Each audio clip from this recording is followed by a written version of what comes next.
All right, good morning and welcome back. Today we're going to finish Chapter 12, Section 4, which means after this you need to be prepared for your quiz, which is going to be coming up tomorrow. Today we're going to talk about Jackson and his war on the bank, and these are the objectives. First, I want you to be able to explain why conflict erupted over the Second Bank of the United States. Second, be able to describe how Jackson destroyed the bank. Third, analyze how economic prosperity turned into depression. And fourth, explain how the Whig Party won the election of 1840. All right, let's get started. Now, prosperity and panic, Mr. Biddle's bank. This is Nicholas Biddle, who is the president of the Second Bank of the U.S. So the Second Bank of the United States is the most powerful bank in the country. As the bank president, Nicholas Biddle, like I said before, set policies that controlled the nation's money policy. And the problem with Biddle was, he was a good financier. He was a good leader of the bank, but he was a very high-strung individual. He liked to brag that he controlled the government because of the money policy and everything else. So he really got on the bad side of Jackson, and Jackson disliked him tremendously, and this is going to cause problems. He lent money to members of Congress and openly bragged that he could influence Congress. Now, Jackson thought the bank had too much power and thought that it favored the rich and hurt the average person. It did. I mean, banks favor the rich. They do. Rich people can put more money in the bank, so banks are always going to favor the rich. Now, whether it was actually hurting the average person or not, I can't say that for sure. To operate the bank had to have a charter or a written grant from the government. In 1832, Biddle asked Congress to renew the bank's charter, even though it would not expire until 1836. Biddle is he's taking a calculated risk here. He's trying to get this done because 1832 would be an election year, and he wanted to get the charter set up before Jackson could have a chance to destroy it, believing that being an election year, Jackson wouldn't take the chance and mess with the bank. Well, he was wrong. When Congress voted to renew the bank's charter, Jackson vetoed the renewal. Jackson said the bank was unconstitutional and it was a monopoly that favored the few at the expense of the many. This is not Jackson's place to say. He does not have the right to say whether something is unconstitutional or not. But, as we've talked in past, Jackson isn't somebody who necessarily uses or follows the Constitution all the time. Jackson's war on the bank became the main issue in the election of 1832, and when he won, he took it as a sign the public wanted him to continue his war on the bank. So this gamble that Biddle took, trying to get the charter put into place in an election year, thinking Jackson wouldn't dare to fight it at that time, well, he lost because now Jackson believes, hey, the people want me to kill the bank, so that's what he's going to do. Jackson set out to destroy the bank before its charter was up in 1836, and he removed federal funds and had them put in state banks. This is a huge issue. This is Jackson. He's messing with the money policy. He's really starting to cause issues inside the country.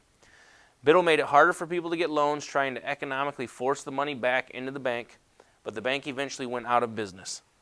And this led to a major economic downturn, huge downturn in the economy. It ends up being called the Panic of 1837. Now, prosperity becomes panic. The nation prospered shortly because it was easier to get money, but the state banks issued too much paper currency, causing a massive rise in inflation.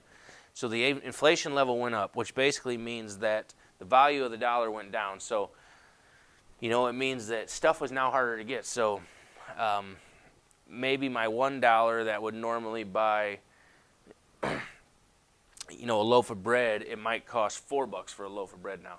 So in the beginning, it really actually works out because more people are getting loans, but because they put so much paper currency out there, the inflation level rises and the money becomes, worth much, much less. Inflation occurred, and Jackson tried to fight the problem by forcing people to buy land with silver or gold.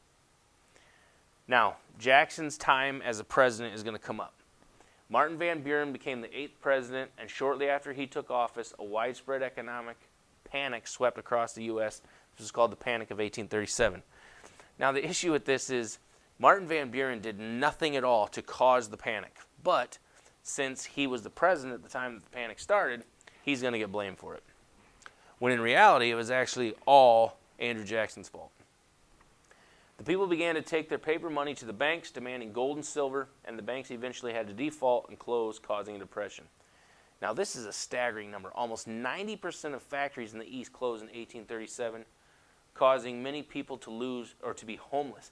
90% of the businesses went out of business. That is a huge, huge loss of business. That's absolutely unheard of.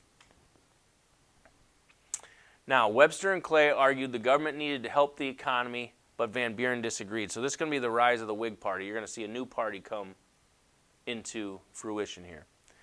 During Jackson's War on the National Bank, Clay, Webster, and others created the Whig Party, named after a British party that opposed royal power. Now, Van Buren, the less government interferes with private pursuits, the better for prosperity. Probably in reality, in the long run, that's the truth. But the thing is when you have people who are starving, people who are homeless, they don't want to hear the government say, oh, don't worry about it. You'll be fine eventually. They want to hear how you're going to help them now.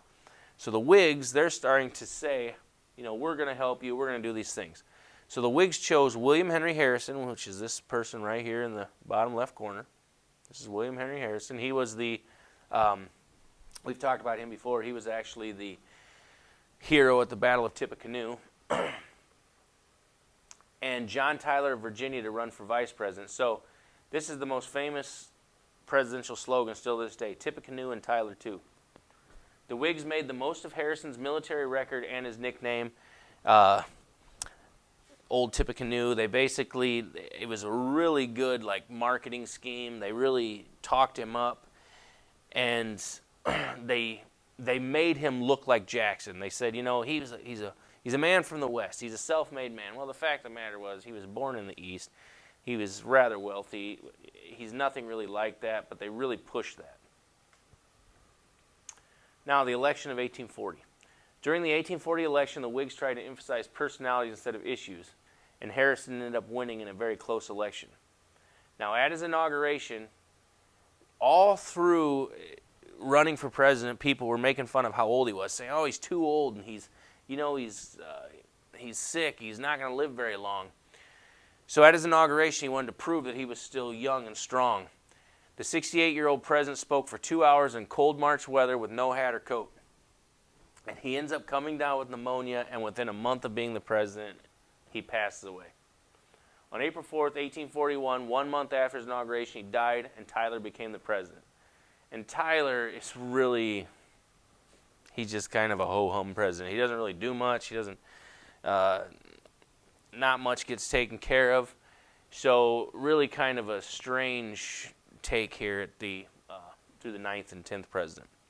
Now, that's it for Chapter 12. Make sure you've done the readings. Make sure you study and be ready for your quiz tomorrow. If you have any questions, let me know. And get your homework done. Have a great day.